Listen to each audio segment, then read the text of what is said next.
encore une soi-disant contradiction dans la Bible, c'est est-ce que Jésus est égal à Dieu? Donc on a ici dans Jean 10, 30, il y a écrit « Moi et le Père, nous sommes un ». Mais après, Jésus il va dire dans Jean 14, 28,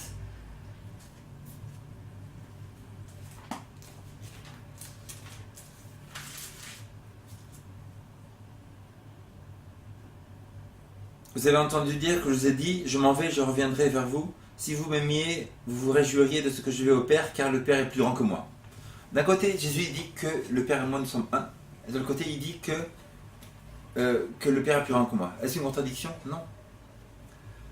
C'est que Dieu est un. Il est écrit dans Deutéronome 6, 1, voici, ô Israël, ton Dieu est un Dieu. Mais le mot en hébreu, c'est Ehad.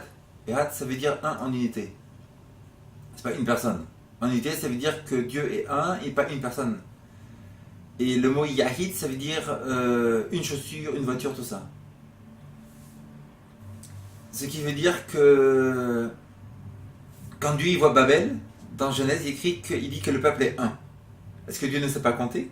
Non, c'est qu'il y a beaucoup de gens, mais Dieu est en train de dire que le peuple est un en unité, un en action, un en but.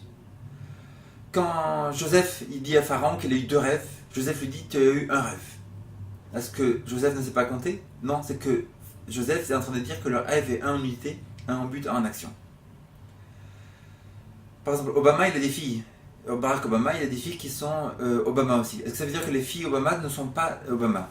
Elles sont Obama aussi, mais elles sont moins que leur père. Le père est plus grand et les filles sont aussi Obama. C'est-à-dire que toute la famille est Obama. C'est-à-dire que Jésus est Dieu aussi, mais le fait qu'ils disent que le Père est plus grand que moi ne veut pas dire que Jésus n'est pas Dieu. Jésus est Dieu aussi, bien qu'il dit que le Père est plus grand que moi.